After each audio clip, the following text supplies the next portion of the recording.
Salam jumpa dan berkah dalam.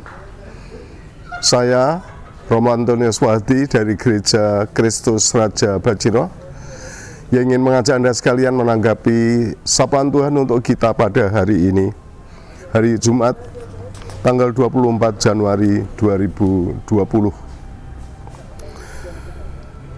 Saya bacakan Injil Santo Markus bab 3 ayat 13 sampai dengan ayat 19.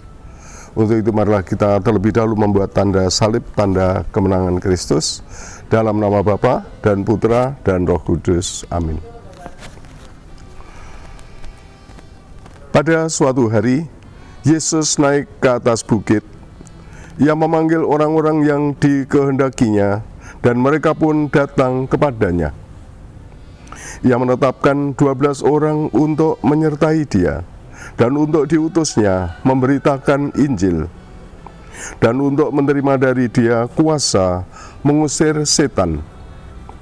Ke-12 orang yang ditetapkannya itu ialah Simon, yang diberinya nama Petrus, Yakobus anak Zebedius, dan Yohanes saudaranya. Yang keduanya ia beri nama Boanerges, yang berarti anak-anak guru. Selanjutnya Andreas, Filipus, Bartolomeus, Matius, Thomas, Yakobus anak Alfius, Tadeus, Simon orang-orang Zelot, dan Yudas Iskariot yang mengkhianati dia. Demikianlah Injil Tuhan. Terpujilah Kristus. Saudara-saudariku yang dikasihi Tuhan, kutipan yang baru saja kita dengarkan menggambarkan awal dari karya Yesus di dunia ini. Ia memanggil orang-orang yang dikehendakinya, dan mereka datang kepadanya. Ia mengumpulkan orang-orang di sekitarnya. Mereka belajar dari Yesus.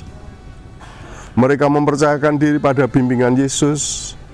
Mereka mempercayakan diri mereka kepada tuntunannya. Dan dari sekian banyak murid, Tuhan Yesus memilih 12 orang untuk menyertai dia, dan selanjutnya diutusnya memberitakan Injil untuk menerima dari dia kuasa mengusir setan. Saudara sekalian yang terkasih, suasana kepercayaan sungguh kita rasakan di dalam perikop ini. Orang-orang yang merasa terpanggil, orang-orang yang dikehendaki Yesus, mereka datang kepada Yesus. Mereka berguru kepada Yesus. Mereka berkumpul di sekitar Yesus. Ya, dan mereka yang menyertai Yesus di dalam karya-karyanya.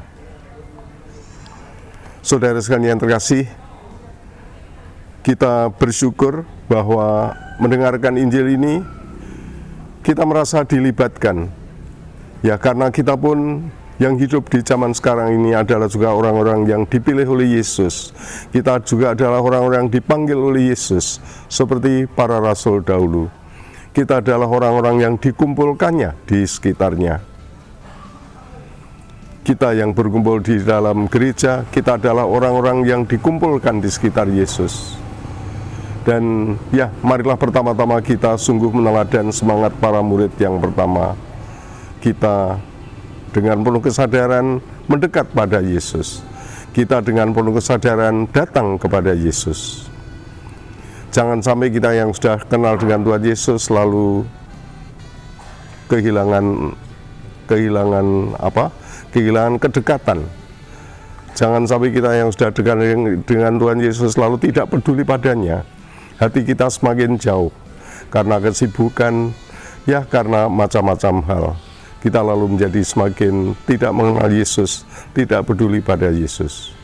Datanglah kepadanya. Kita yang telah dipersatukan oleh Tuhan Yesus di sekitarnya, marilah kita semakin menghayati kebersamaan kita di sekitar altar. Ya, kita ada di sekitar Yesus lewat ibadat yang kita lakukan, terutama di dalam Ekaristi. Ya, kita berkumpul dekat Yesus, dan marilah kita senantiasa berusaha supaya lewat kedekatan kita di sekitar altar, kita juga semakin menimba kekuatan kasih-Nya, kita semakin menimba kekuatan sabdanya untuk semakin juga menyuburkan kehidupan kita. Saudara sekalian yang terkasih, panggilan kita adalah untuk hidup di sekitar Yesus. Panggilan kita adalah untuk hidup bersama-sama dengan Yesus. Dan semoga dengan menyadari kebersamaan kita ini, akhirnya hidup kita juga menjadi suatu yang dipakai oleh Tuhan. Pribadi kita, kebersamaan kita dipakai oleh Tuhan, yang menjadi sarana Tuhan memberikan kebaikan-kebaikan, memberikan berkat, memberikan hal-hal yang berguna untuk sesama di sekitar kita. Ya, semoga kita semakin dekat dengan Yesus, dan kita juga menjadi orang-orang yang semakin mampu menjadi alat Tuhan di dalam karya cinta kasih-Nya. Saudara sekalian yang terkasih, selamat berkarya, Tuhan memberkati berkah dalam